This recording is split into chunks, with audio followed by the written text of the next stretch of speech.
Hello, welcome back to EEforEveryone. Today we're going to talk about a transistor common emitter amplifier. In a previous video, we discussed how transistors can be used as a switch. Now instead of using a transistor as a switch, we're going to use one as an amplifier. When most people think of an amplifier, they think of a power amplifier, like what drives the speakers in a home audio system. But this isn't that kind of amplifier. This is a small signal amplifier which can be used to take a small signal and make the amplitude bigger so that it's easier to process. This could be used as the gain stage as a multi-stage amplifier.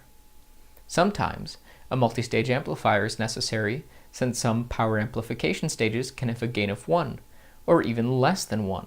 For the uninitiated, that means that the signal coming into the amplifier will be the same size or bigger than the signal coming out of the amplifier. The key difference is that the load can be attached directly to the output of the power amplification stage, and the amplification will still exist. That is, more power can come out of that power amplification stage than a small signal amplification stage.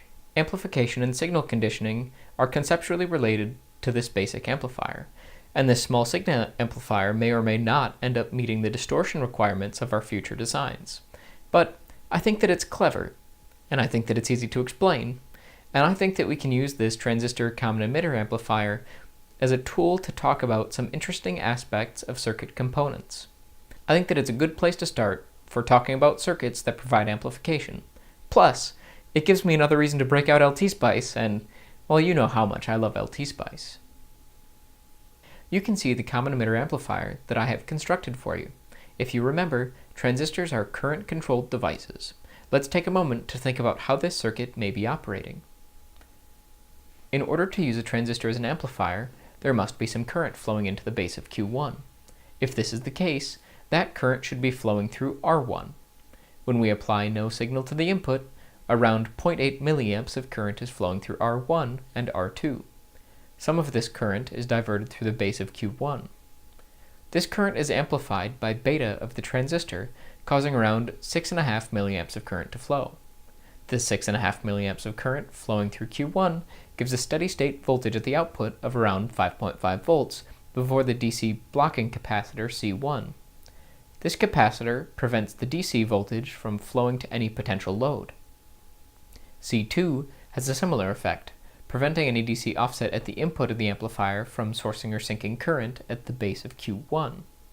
Now that's nice, but if the input of the amplifier is constant and the output of the amplifier is constant, this isn't a very interesting signal.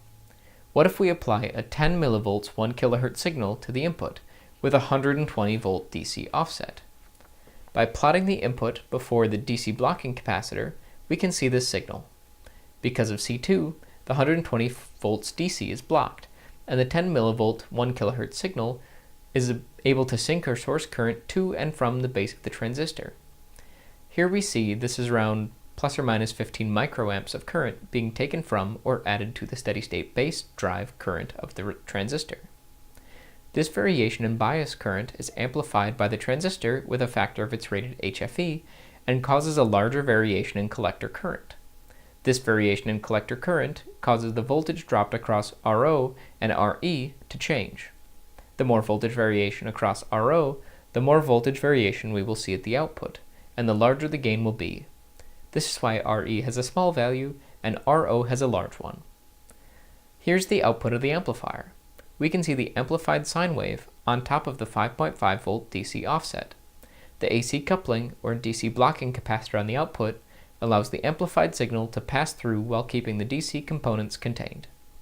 The result is that the 10 millivolt peak-to-peak sine wave applied to the input of this amplifier has been amplified to 700 millivolts. At the beginning of this video, I mentioned that this is not a power amplifier, and that is certainly the case. To demonstrate why, let's attach a load to the output. Let's say that we wanted to try to use this device to drive a small speaker. I don't know what the equivalent inductance and resistance would be exactly, but if I were concerned with the impedance of a speaker at a particular frequency, I would measure that with an LCR meter.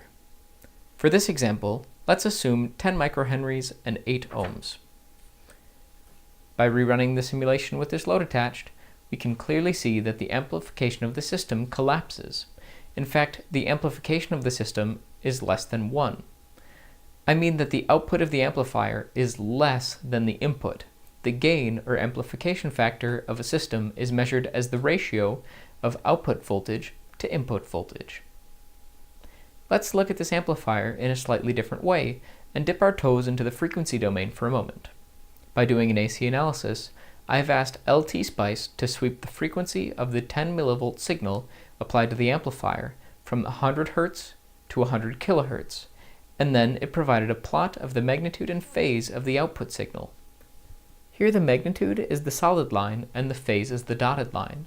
Notice that the magnitude is measured in dB instead of volts, and the plot is plotted with respect to frequency instead of time.